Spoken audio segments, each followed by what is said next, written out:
وہ ایک نیک خاتون تھی، متقی پرہیزگار اللہ کی ولیہ تھی. اس کی ایک بیٹی تھی جو اپنی حرکتوں سے باز نہیں آتی تھی. گناہوں پہ گناہ کرتے رہنا، دوسری عورتوں کی عزت نہ کرنا، ہر وقت اپنی جوانی پہ ناز کرتے رہنا، موبائل ہاتھ میں دن رات غلیظ ڈرامے دیکھتے رہنا. ماں کہتی بیٹی اٹھو، اللہ کے حضور حاضر ہو جاؤ، نماز پڑھو.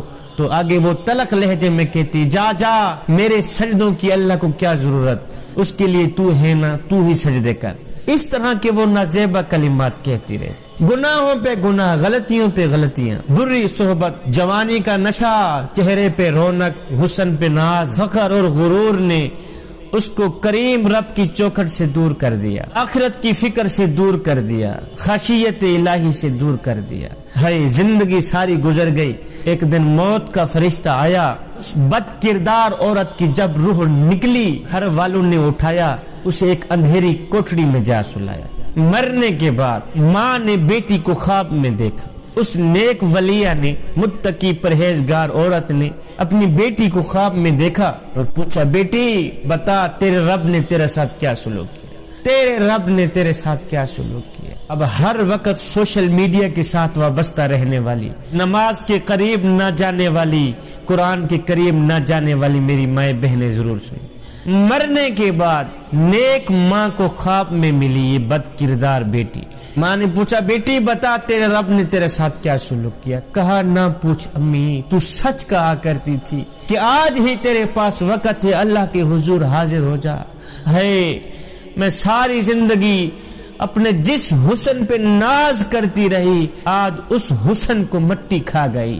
جس حسن پہ میں ناز کرتی رہی کہ میرا تو چہرہ اتنا خوبصورت ہے، جہاں سے زیادہ حسین ہے، جہاں سے زیادہ جمیل ہے، آج اس چہرے کو، آج اس حسن کو قبر کے کیڑے کھا گئے، قبر کے سانپ کھا گئے. جس خوبصورت بدن پہ میں بار بار اترایا کرتی تھی، جس خوبصورت بدن پہ مجھے ناز تھا، اس بدن کو قبر کے کیڑے کھا گئے. ماں کیا حال پوچھتی ہو کہ اس خوبصورت بدن کو قبر کی مٹی کھا گئی، اس خوبصورت بدن کو قبر کے کیڑے کھا گئے، قبر کے سانپ کھا گئے، قبر کے بچھو کھا گئے.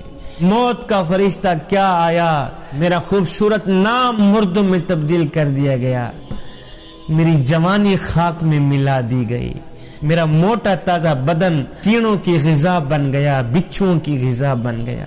اب حال یہ ہے کہ اللہ نے ایک سانپ مسلط کر دیا ہے.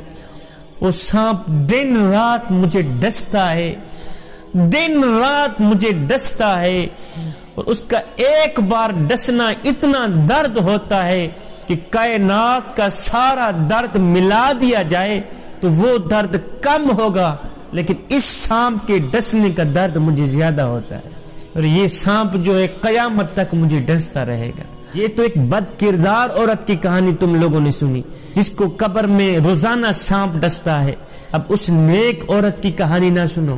ایک نیک عورت تھی، متقی پرہیزگار اللہ کی ولیہ تھی، جس نے اپنی ساری زندگی اللہ کے نام کر دی، اپنی جوانی بھی اللہ کے نام کر دی، اپنا حسن بھی اللہ کے نام کر دیا. اللہ اللہ کرتے اس نے ساری زندگی گزار دی، اللہ کے احکامات کی پیروی کرتے اس نے ساری زندگی گزار دی. مرنے کے بعد جب وہ قبر میں گئی تو منکر نکیر آئے. کہا تیرا رب کون ہے، تیرا رب کون ہے. یہ سن کر وہ عورت مسکرانے لگ گئی، ہنسنے لگ گئی. دیکھو جی یہ مجھ سے پوچھ رہے ہیں کہ تیرا رب کون ہے. یہ ایک تاریک رات ہے، قبر ہے، جس کے بارے میں میرے حضور علیہ السلام نے فرمایا قبر آخرت کی منزلوں میں سے پہلی منزل ہے. اگر یہاں نجات مل گئی تو بعد کے سارے مراحل آسان ہو جائیں گے، اگر یہاں نجات نہ ملی تو بعد کے سارے مراحل دشوار ہو جائیں گے. اور یہ قبر کا مرحلہ ہے، اتنا خوفناک مرحلہ ہے. ہم نے پوچھا ہے تیرا رب کون ہے، آگے تو مسکرا رہی ہے، ہنس رہی. منکر نکیروں نے کہا وجہ کیا ہے.